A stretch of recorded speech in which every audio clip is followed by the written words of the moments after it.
Simulasi CAT Ujian Tertulis Calon Anggota Bawaslu Kabupaten Kota, bagian 6. Ini merupakan kelanjutan dari simulasi sebelumnya. Dimaksudkan sebagai salah satu alternatif media belajar untuk mengikuti CAT Ujian Tertulis Calon Anggota Bawaslu Kabupaten Kota tahun 2023. Semoga bermanfaat. Soal nomor 51, Pancasila mencerminkan realitas hidup yang ada di masyarakat sehingga Pancasila tidak pernah bertentangan dengan tradisi, adat istiadat, kebudayaan, dan tata hidup keagamaan yang ada dalam masyarakat Indonesia disebut dengan dimensi A. Universal, B. Idealitas, C. Realitas, D. Normatif, E. Idealis. Pembahasan soal nomor 51, Pancasila mencerminkan realitas hidup yang ada di masyarakat sehingga Pancasila tidak pernah bertentangan dengan tradisi, adat istiadat, kebudayaan, dan tata hidup keagamaan yang ada dalam masyarakat Indonesia disebut dengan dimensi realitas. Dengan demikian, pilihan jawabannya adalah C, yaitu realitas.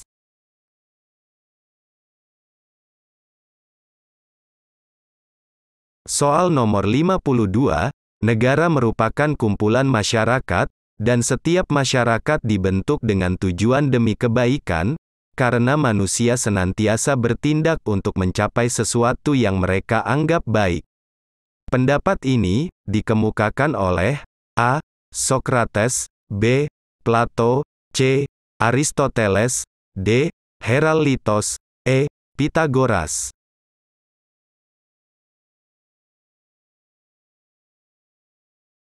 Pembahasan soal nomor 52, negara sebagaimana tertuang dalam bukunya La Politica karya Aristoteles mendefinisikan negara sebagai kumpulan masyarakat, dan setiap masyarakat dibentuk dengan tujuan demi kebaikan, karena manusia senantiasa bertindak untuk mencapai sesuatu yang mereka anggap baik. Pemikiran Aristoteles tentang negara dipengaruhi oleh kedua pendahulunya, yakni Socrates dan Plato.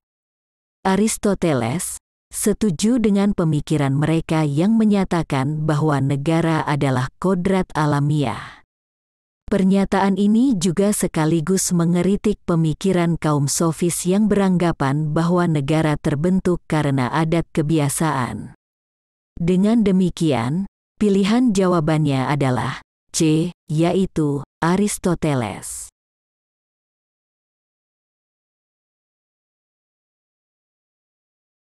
Soal nomor 53, kapan lambang negara Garuda Pancasila dan semboyan Bhinneka Tunggal Ika secara resmi digunakan? A. Pada tanggal 17 Agustus tahun 1949, B. Pada tanggal 11 Februari tahun 1950, C. Pada tanggal 17 Agustus tahun 1950, D. Pada tanggal 11 Februari tahun 1951, E. Pada tanggal 17 Agustus tahun 1951.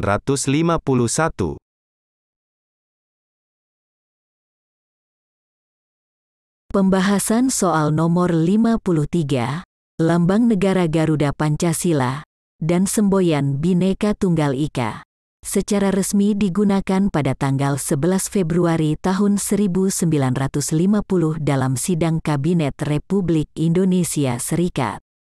Selanjutnya, lambang negara Garuda Pancasila beserta semboyan Bhinneka Tunggal Ika tersebut diperkenalkan pada hari kemerdekaan, tanggal 17 Agustus tahun 1950. Dengan demikian, pilihan jawabannya adalah B, yaitu pada tanggal 11 Februari tahun 1950.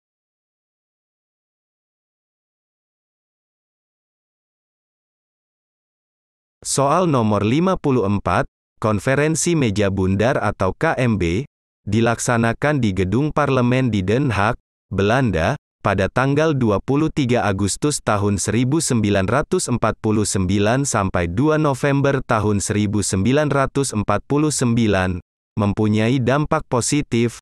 Diakuinya Indonesia sebagai negara merdeka dan berdaulat oleh Belanda, dengan nama Republik Indonesia Serikat, atau RIS. Namun demikian, tak lama kemudian, RIS dibubarkan dan menjadi Negara Kesatuan Republik Indonesia, atau NKRI.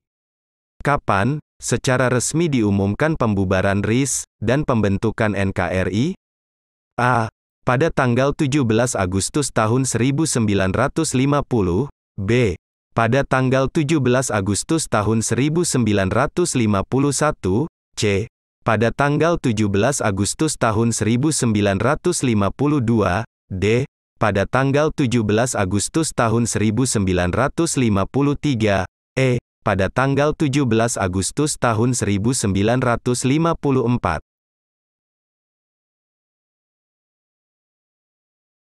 Pembahasan soal nomor 54, Presiden Soekarno pada tanggal 17 Agustus tahun 1950 secara resmi mengumumkan pembubaran Negara Republik Indonesia Serikat, atau RIS, dan sekaligus mengumumkan pembentukan Negara Kesatuan Republik Indonesia, atau NKRI.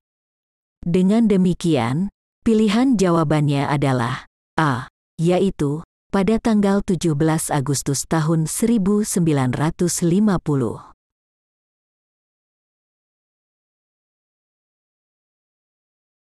Soal nomor 55, pada alinea ketiga dari pembukaan UUD 1945, terdapat makna bagi bangsa dan negara Indonesia, yaitu A. Pernyataan hak kemerdekaan, B. Cita-cita proklamasi, C. Pernyataan pengalihan kedaulatan, D. Pernyataan kedaulatan dan kesadaran religius, E. Dasar-dasar bernegara. Pembahasan soal nomor 55, alinea ketiga pembukaan UUD 1945 sebagai pernyataan kedaulatan nasional. Terkandung pula nilai religius, yaitu kesadaran dan pengakuan bahwa kemerdekaan Indonesia tidak hanya dari hasil perjuangan rakyat saja, tetapi juga berkat rahmat Tuhan Yang Maha Esa. Dengan demikian, pilihan jawabannya adalah D, yaitu pernyataan kedaulatan dan kesadaran religius.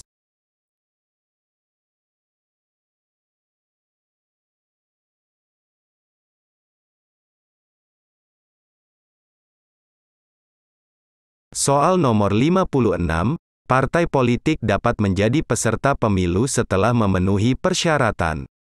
Berikut ini antara lain persyaratan partai politik dapat menjadi peserta pemilu, kecuali A. Berstatus badan hukum sesuai dengan Undang-Undang tentang Partai Politik, B.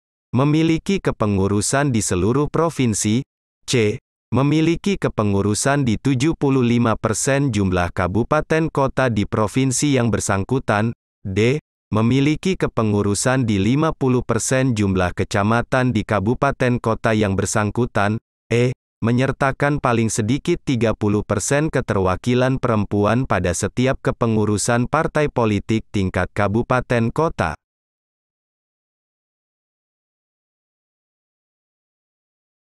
Pembahasan soal nomor 56, sesuai pasal 173 ayat 2 Undang-Undang Nomor 7 Tahun 2017 tentang Pemilihan Umum, tidak dipersyaratkan paling sedikit 30% keterwakilan perempuan pada setiap kepengurusan partai politik tingkat kabupaten kota. Ketentuan dipersyaratkan paling sedikit 30% keterwakilan perempuan, hanya diberlakukan pada kepengurusan tingkat pusat, bukan tingkat kabupaten kota. Dengan demikian, pilihan jawabannya adalah E, yaitu menyertakan paling sedikit 30% keterwakilan perempuan pada setiap kepengurusan partai politik tingkat kabupaten kota.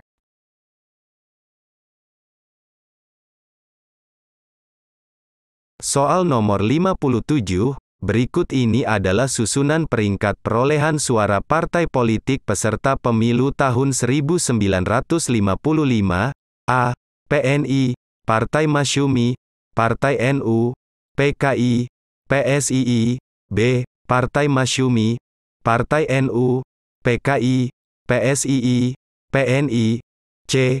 Partai NU, PKI, PSII, PNI, Partai Masyumi. D. PKI, PSII, PNI, Partai Masyumi, Partai NU. E. PSII, PNI, Partai Masyumi, Partai NU, PKI. Pembahasan soal nomor 57, peringkat perolehan suara hasil pemilu tahun 1955 yaitu PNI memperoleh 8.434.653 suara, 22,32%, memperoleh 57 kursi.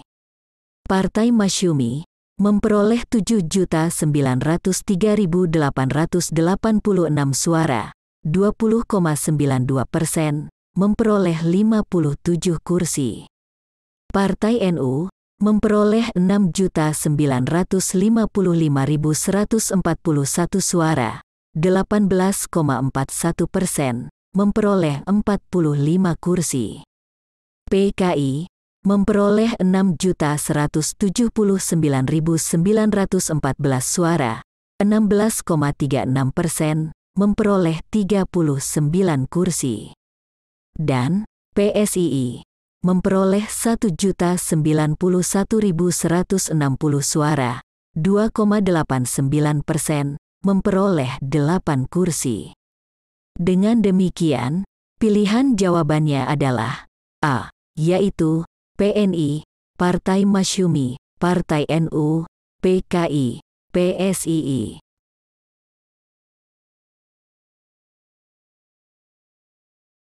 Soal nomor 58, daftar pemilih sementara DPS, diumumkan selama 14 hari, untuk mendapatkan masukan, dan tanggapan masyarakat. DPS wajib diperbaiki berdasarkan masukan, dan tanggapan masyarakat dan atau peserta pemilu, paling lama, A. 7 hari sejak berakhirnya masukan, dan tanggapan, B. 14 hari sejak berakhirnya masukan, dan tanggapan, C. 21 hari sejak berakhirnya masukan, dan tanggapan, D. 30 hari sejak berakhirnya masukan, dan tanggapan, E. 40 hari sejak berakhirnya masukan, dan tanggapan. Pembahasan soal nomor 58, sesuai dengan pasal 206 ayat 6 Undang-Undang Nomor 7 Tahun 2017 tentang Pemilihan Umum, PPS wajib memperbaiki daftar pemilih sementara berdasarkan masukan dan tanggapan. Tanggapan masyarakat dan atau peserta pemilu paling lama 40 hari sejak berakhirnya masukan dan tanggapan. Dengan demikian, pilihan jawabannya adalah E, yaitu 40 hari sejak berakhirnya masukan dan tanggapan.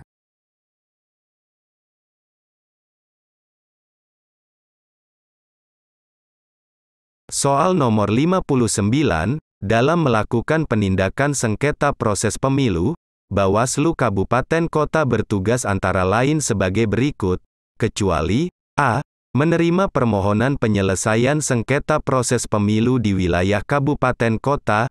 B. Menerima laporan pengaduan sengketa hasil pemilu. C. Memverifikasi secara formal dan material permohonan sengketa proses pemilu di wilayah Kabupaten Kota. D.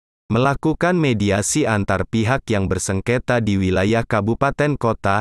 E. Melakukan proses adjudikasi sengketa proses pemilu di wilayah Kabupaten Kota apabila mediasi belum menyelesaikan sengketa proses pemilu.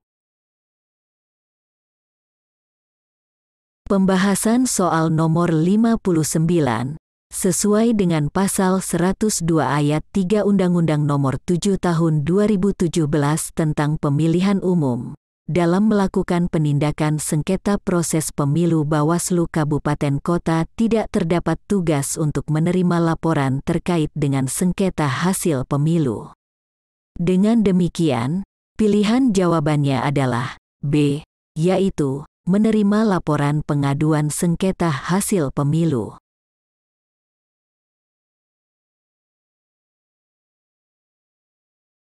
Soal nomor 60, pihak lain yang berpotensi dirugikan haknya dengan adanya penyelesaian sengketa peserta pemilu dengan penyelenggara pemilu dapat menjadi pihak terkait dalam penyelesaian sengketa peserta pemilu dengan penyelenggara pemilu. Berikut ini, yang dapat menjadi pihak terkait, kecuali A. Partai politik berbadan hukum, B. Partai politik peserta pemilu, C. Calon anggota DPR, calon anggota DPRD Provinsi, dan atau calon anggota DPRD Kabupaten Kota, D. Calon anggota DPD, E. Pasangan calon presiden, dan wakil presiden. Pembahasan soal nomor 60. Sesuai dengan pasal 21 ayat 1. Peraturan Bawaslu Nomor 9 Tahun 2022 tentang tata cara penyelesaian sengketa proses pemilihan umum, pihak terkait dalam penyelesaian sengketa peserta pemilu dengan penyelenggara pemilu partai politik peserta pemilu, calon anggota DPR, calon anggota DPRD Provinsi, dan atau calon anggota DPRD Kabupaten Kota, calon anggota DPD, atau pasangan calon presiden dan wakil presiden yang berpotensi dirugikan haknya dengan adanya penyelesaian sengketa peserta pemilu dengan penyelenggara pemilu. Tidak sedangkan partai politik yang berbadan hukum, tidak disebutkan, karena belum tentu partai politik berbadan hukum merupakan partai politik peserta pemilu. Dengan demikian, pilihan jawabannya adalah A, yaitu partai politik berbadan hukum.